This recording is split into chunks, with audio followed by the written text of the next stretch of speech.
Ya, pas tepat hari ini tanggal 1 Maret, Bapak Ibu, tentunya kita melangkah yang baru di bulan yang ketiga. Kalau bulan-bulan yang lalu Tuhan pelihara kita sampai hari ini, pasti kita yakin di bulan Maret pun Tuhan memimpin kita, menuntun kita. Amin. Oleh karena itu kita akan beri tema yaitu berjalan dengan iman. Ya, berjalan dengan iman. Saudara yang Tuhan kasih, kalau kita hidup berfokus pada Kristus, kita pasti berani berjalan dengan iman. Apa itu? Berjalan dengan iman artinya penyertaan Tuhan yang senantiasa menyertai kita. Amin. Berjalan dengan Tuhan artinya Tuhan selalu membimbing kita dengan kuasa Roh Kudus. Tuhan menyertai, memimpinnya. Roh Kudus menuntun setiap langkah kita. Amin, saudara yang Tuhan kasih. Bukankah iman adalah dasar dari segala sesuatu yang kita harapkan dan bukti dari segala sesuatu yang tidak kita lihat?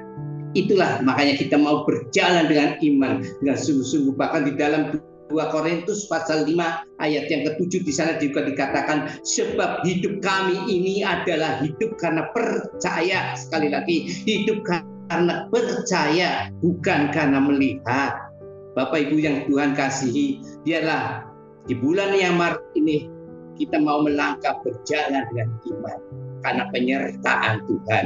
Tapi pagi ini saya akan membahas masalah bagaimana perjalanan iman Nabi Habakuk. Bapak Ibu yang Tuhan kasihi, Nabi Habakuk menyampaikan pesan-pesannya menjelang akhir abad ke-7 sebelum Masehi, yaitu pada masa kekuasaan kerajaan Babel. Ya, nah Habakuk sangat prihatin, sangat begitu sedih melihat kekuasaan atau kekerasan yang dilakukan oleh bangsa yang kejam itu terhadap bangsa Israel, bangsa Yahudi. Maka ia berdoa kepada Tuhan. Tuhan minta pertolongan, minta keadilan akan bangsa ini. Ya, apakah doanya dijawab? Yuk mari kita baca di dalam Habakuk pasal 1 ayat yang kedua. Ya, Habakuk pasal 1 ayat yang kedua. Berapa lama lagi Tuhan aku berteriak tetapi tidak kau dengar. Aku berseru kepadamu penindasan, penindasan, kekerasan dan sebagainya, tetapi tidak kau tolong. Apakah benar Tuhan tidak mendengar? Pertanyaannya, apakah benar Tuhan tidak mau menolong? Bapak Ibu yang Tuhan kasih, seringkali posisi kita ada di sini. Tak kala kita berdoa, masalah kita kok belum terjawab, kita seringkali ada di posisi yang seperti Habakuk ini. Ya, Tuhan tahu masalahnya kita, Tuhan dengar masalah kita, Tuhan pasti tolong. Cuman dia ada waktu-waktu Tuhan yang akan berikan pertolongan kepada kita. Bapak Ibu, seringkali perkataan-perkataan Habakuk ini diumpamakan seperti anak kecil. Kalau meminta-minta terus harus dijawab, harus dikasih. Padahal orang tua belum tentu memberikan belum waktunya. Ya, Bapak Ibu, mari kita menyadari. Tapi ada kalanya tak kala kita berdoa langsung dijawab pun tidak sedikit, pasti banyak. Ya, pas tepat pada waktunya. Tetapi Habakuk ini berapa lama lagi Tuhan? Ada satu pertanyaan yang mesti Tuhan akan berikan jawabannya. Habakuk terus bertanya kepada Tuhan, berapa lama lagi? Berapa lama lagi Tuhan akan menolong? Ya, Tuhan menjawab. Kalau Habakuk hanya 3 pasal, Bapak Ibu boleh baca nanti ya. Tuhan pasti menjawab apa yang Habakuk katakan itu ya. Oleh karena itu Habakuk menyadari hal ini. Maka poin yang pertama, tetap sabar menunggu waktunya Tuhan. Tuhan menjawab. Yang pertama adalah tetap sabar menunggu waktu Tuhan. Coba lihat kita waktu Tuhan di poin yang pertama Pak Lik ya. Coba waktu Tuhan yang mesti yang terbaik. Kita akan baca di dalam Amsal yang ke-14 ayat yang ke-17. Siapa lekas naik darah berlaku bodoh tetapi orang yang bijaksana bersabar. Siapa yang lekas marah, siapa yang lekas emosi, itu adalah kebodohan.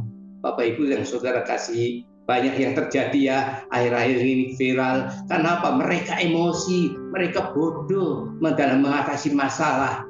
Ya, tetapi orang yang bijaksana, orang yang mau bersabar, orang yang mau menentukan sesuatu yang baik, pasti Tuhan memimpin kita semua. Bapak Ibu yang Tuhan kasihi, Habakuk pun melihat hal ini, ya. Ternyata harus ada kesabaran. Di dalam kita berjalan dengan iman, harus ada kesabaran, ya. Harus ada, ya.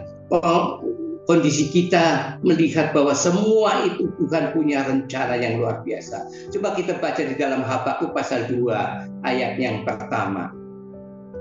Habakuk pasal 2 ayat yang pertama, ya. Aku mau berdiri di tempat pengintaianku dan berdiri tegak di menara. Aku mau meninjau dan menantikan apa yang akan difirmankannya kepadaku dan apa yang akan dijawabnya atas pengaduanku. Bapak Ibu Saudara yang Tuhan kasih, Habakuk ini menyadari hal ini. Ya, kita harus mau bersabar. Kemudian Habakuk dalam bahasa yang sederhana, aku mau naik ke menara penjagaanku dan menunggu apa yang hendak dikatakan Tuhan kepadaku. Wah, luar biasa. Dia imannya mulai meningkat. Dia mulai naik ke atas menara doa. Dia menanti jawaban Tuhan.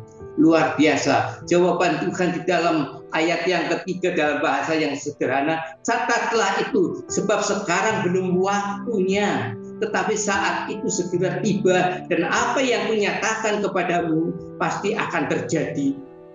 Meskipun nampaknya masih lama, meskipun nampaknya lama, betul, ya, kelihatannya lama, tetapi tunggu saja. Saat itu pasti akan datang dan akan dinyatakan. Amin, saudara yang Tuhan kasihi. Biarlah kita mau belajar seperti iman Habakuk.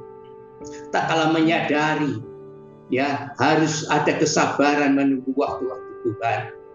Habakuk pun tahu persis bahwa tetap percaya bahwa Tuhan punya rencana. Amin. Yuk, poin yang kedua, kita singkat saja.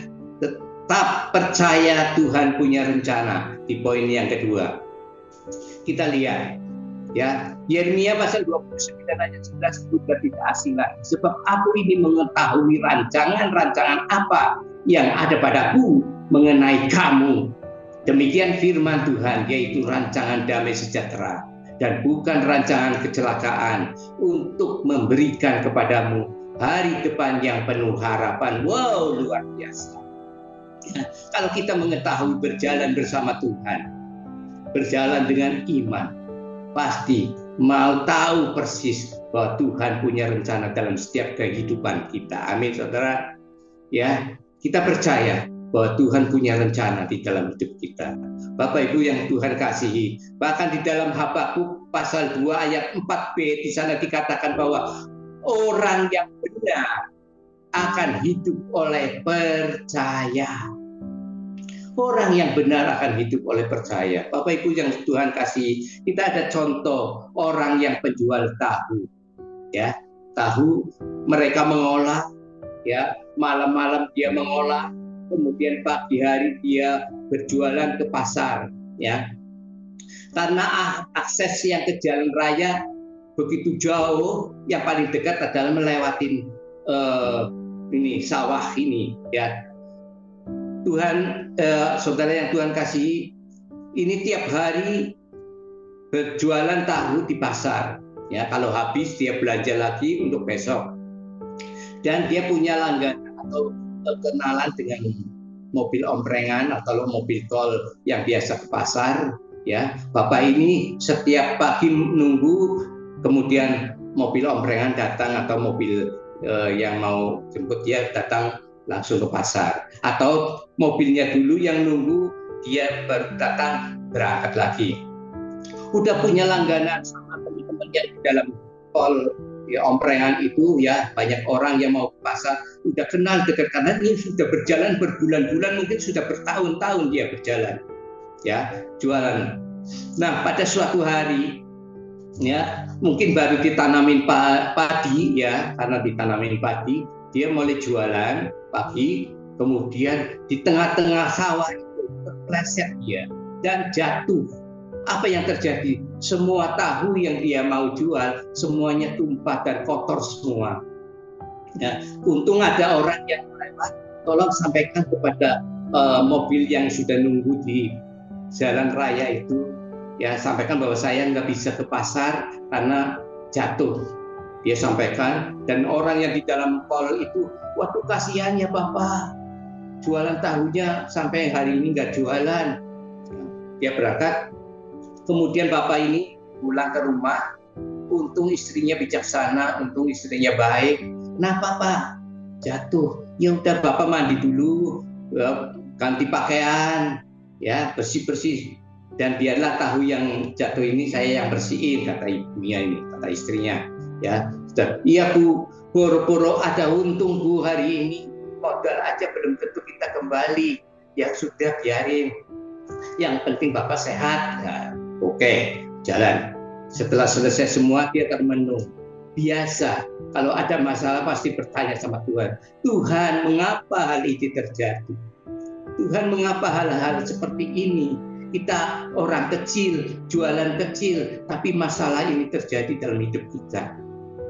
Tak lama kemudian, Bapak Ibu Saudara yang Tuhan kasihi, ada seorang ibu yang tetangganya tanya, Ibu, apakah Bapak ada di rumah? Ada, kenapa? Untung Bapak nggak ke pasar. Emangnya kenapa Bu? Mobil yang biasa Bapak tumpangi bersama orang-orang yang semuanya tergelincir ke jurang. Dan dikatakan tidak ada yang selamat. Apa yang terjadi? Ibu dan Bapak ini menangis di hadapan Tuhan. Oh ternyata segala sesuatu yang terjadi itu ada baik. Tuhan punya rencana yang luar biasa. Tuhan masih memberi kesempatan untuk dia hidup.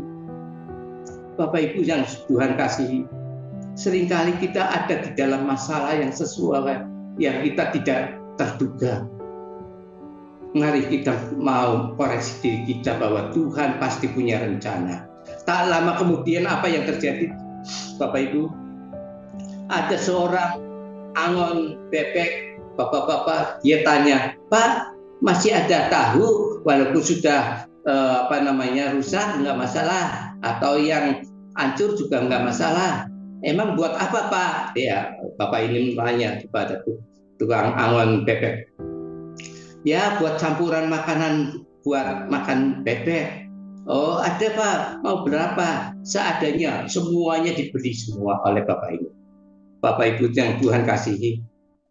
Hal-hal yang seperti ini, apa yang tidak pernah kita lihat, apa yang tidak pernah kita dengar, apa yang tidak pernah kita timbul dalam hati, Tuhan sudah sediakan.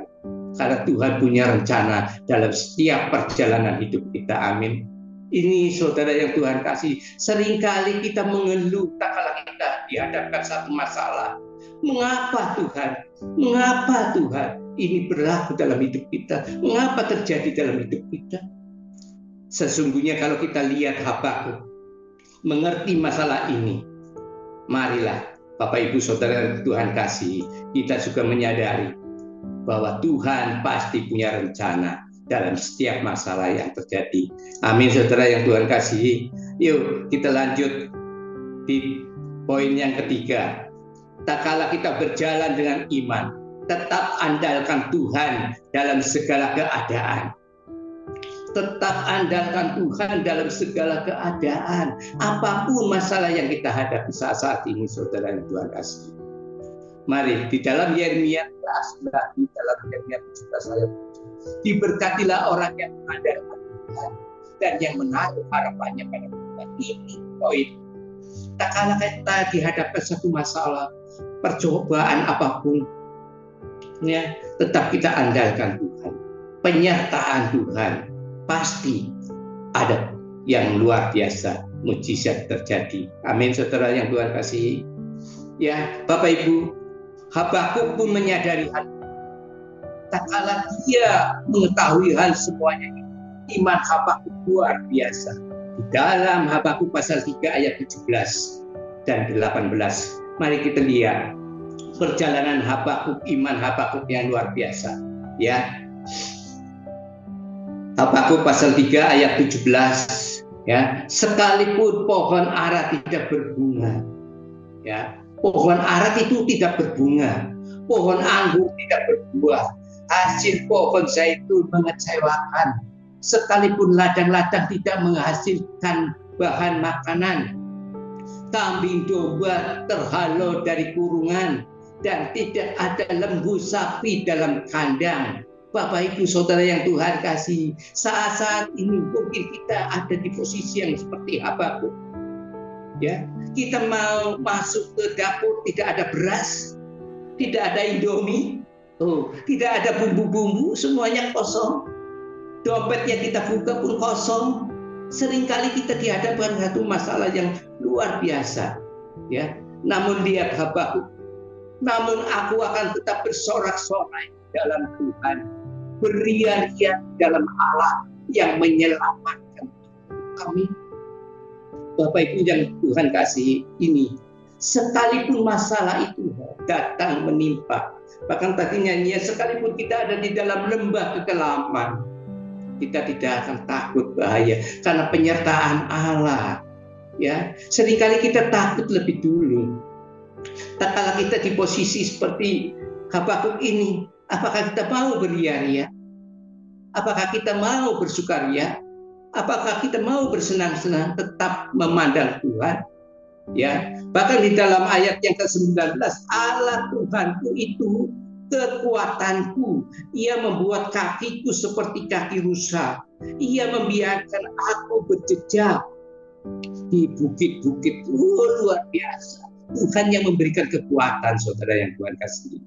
Seperti kaki rusa yang tak naik ke bukit-bukit, tetap kita mengandalkan Tuhan, tetap kita berseru kepada Tuhan. Tak kalah masalah apapun yang terjadi. Kita lihat contoh, ada pohon-pohon ara. Ya, saudara yang Tuhan kasih, ini namanya pohon ara, pohon anggur dan pohon zaitun yang dibicarakan tadi. Sekalipun pohon ara tidak berbunga, memang pada prinsipnya pohon ara itu tidak berbunga, tapi berbuah langsung. Beda dengan pohon yang lain, ya, berbuah langsung. Daripada zaman dulu, zaman Israel dulu, ya, kalau pohon ara pada berbuah, buahnya bahkan lebat sekali, ya, itu pertanda adalah kedamaian, kesejahteraan, kemakmuran, bahkan ada hadirat Allah hadir di situ di dalam bangsa Israel. Tetapi yang tadi dibicarakan oleh Habakuk, tak kala tidak ada buah, tidak ada anggur yang berbuah, zaitun pun mengecewakan, kandang-kandang pun kosong semuanya. Itu pertanda adalah musibah. Ya, itu pertanda adalah bencana nasional bangsa Israel pada waktu itu. Nah, kalau di saat-saat sekarang, kalau tidak berbuah seperti itu yang dikatakan oleh Habakuk tadi, tidak ada buah, tidak ada makanan dan sebagainya, itu namanya krisis ekonomi, krisis pangan, krisis kedamaian, krisis apalagi yang ada, pokoknya semuanya krisis. Tapi tak kalah kadar kekrisisan itu, mari kita mau belajar seperti apa? Mau berseru-seru, beria-ria di dalam Tuhan. Bapak Ibu yang Tuhan kasih, ya, mau bersukacita di dalam Tuhan, mau beria-ria di dalam Tuhan, sekalipun tidak ada di dompet uang, tidak ada makanan di dapur. Habakuk tetap memandang Tuhan, bahwa kebaikan Tuhan, kemuliaan Tuhan luar biasa yang memberi kekuatan dan keselamatan. Ini yang Habakuk mau senantiasa lakukan. Kita mau belajar seperti iman Habakuk. Sekalipun keadaan apapun, masalah apapun yang terjadi, di balik masalah yang kita izinkan terjadi dalam hidup kita, ingat, ada rencananya yang luar biasa. Ada rencana Tuhan yang luar biasa yang kita tidak tahu. Bapak Ibu yang Tuhan kasih, saya akan sedikit kesaksian pada namanya Cap Gome kemarin, ya. Cap Gome kemarin saya rencana saya sama istri sama anak saya yang di Jakarta, ya, ingin jalan-jalan ke Jawa Tengah atau pulang kampung, pengennya itu. Cap Gome kurang 2 hari saya ke Jakarta, dari Bandung Jakarta ke anak saya, karena anak saya masih kerja, ya pulangnya jam 11 malam, saya ketemuan jam 10 malam masih ada di sana, tipik. Kemudian saya pulang dulu, saya tidak tidur di hotel, tapi saya pengen tidur di kos-kosnya anak saya. Saya pulang duluan jam 10-an, sampai di kos jam 10:30 kembali, beres-beres, ya. Kemudian istri saya masak air buat mandi malam, ya, karena dapurnya ada di luar, ya, pakai panci kecil, ya, masak air. Saya beres-beres, saya siapin air, kemudian saya katakan itu mungkin sudah masak airnya. Biasanya saya yang ambil air itu. Biasanya saya yang ambil. Nah, saat itu istri saya yang ambil. Sudah sampai di kolam, di kamar mandi, saya sudah siapin air yang dinginnya. Ternyata istri saya nggak kuat, ya, tangannya panas, jatuh itunya pancinya langsung ke kaki air yang bulak-bulak itu. Wah, akhirnya apa yang dikatakan? Tuhan tolong, Tuhan tolong, Tuhan tolong. Hanya berseru-seru kepada Tuhan. Tuhan tolong. Untungnya biasa nggak bawa obat namanya bioplacenton apa itu, diolesin semua. Saat itu jam 11 malam, anak saya belum datang. Apa yang akan kita lakukan? Hanya berseru-seru kepada Tuhan tolong, Tuhan tolong, Tuhan. Saya pun berdoa, Tuhan jamah, Tuhan jamah, Tuhan jamah, sambil ngolesin semua. Ya, semalam boleh katakan tidak tidur, besoknya pulang ke Bandung. Juga hanya diobatin sendiri, saudara yang Tuhan kasih. Hari Sabtunya ketemuan keluarga besar, ya, di kota Parahyangan dengan keluarga besar saya semuanya. Dan rencana hari Seninnya saya tetap ke jalan-jalan ke Jawa Tengah, ya, karena saya sudah jemput anak saya, ya. Ternyata hari Senin apa yang terjadi? Saya tidak bisa jalan, pakai sendal aja nggak bisa. Nah, ngapain kita jalan-jalan ke sana? Mungkin ini bukan rencana Tuhan. Tuhan memberikan satu peringatan, ini bukan kehendakmu, tapi kehendakku. Ini terjadi karena kehendakku. Akhirnya saya katakan, sudah, kita batalkan semua keinginan kita, ya, keinginan hati kita mau jalan-jalan kita batalkan. Dan udahlah di Bandung aja, kita jalan-jalannya di Bandung aja, atau ketemu dengan keluarga kita. Ini Bapak Ibu yang sudah, apapun masalah kita hanya berseru mengandalkan Tuhan dan rencana Tuhan yang terbaik. Jangan kehendak kita. Adalah kita tetap jalani. Apa yang terjadi saya nggak tahu. Bapak Ibu yang Tuhan kasih, mari kita mau mengandalkan Tuhan. Kita mau berseru-seru kepada Tuhan. Hanya Tuhan yang tahu persis di depan kita. Di bulan Maret ini kita mau melangkah awal ini. Apa yang akan terjadi di depan kita nggak ngerti. Biar kita menyerahkan kepada Tuhan. Berjalan dengan iman bahwa penyertaan Tuhan menyertai kita dengan Roh Kudus yang menuntun setiap langkah hidup kita. Amin. Bapak Ibu yang Tuhan kasih, biarlah pada pagi ini Tuhan mengingatkan kepada kita, kalau kita punya iman bahwa hidup berfokus pada Kristus, kita berjalan dengan iman. Tak kala Tuhan mengendaki sesuatu yang terjadi, sekalipun terjadi dalam hidup kita, kita ingat, kita harus sabar menunggu waktu-waktu Tuhan. Kita mau tetap percaya bahwa Tuhan punya rencana dalam setiap kehidupan kita. Yang kedua, apapun yang terjadi, tetap kita mau mengandalkan Tuhan, bukan mengandalkan kekuatan kita, bukan mengandalkan kehebatan kita. Ingat, andalkanlah Tuhan, karena Tuhan yang memelihara hidup kita. Amin. Kiranya pagi ini menjadi berkat bagi kita semua. Tuhan memberkati. Haleluya. Amin.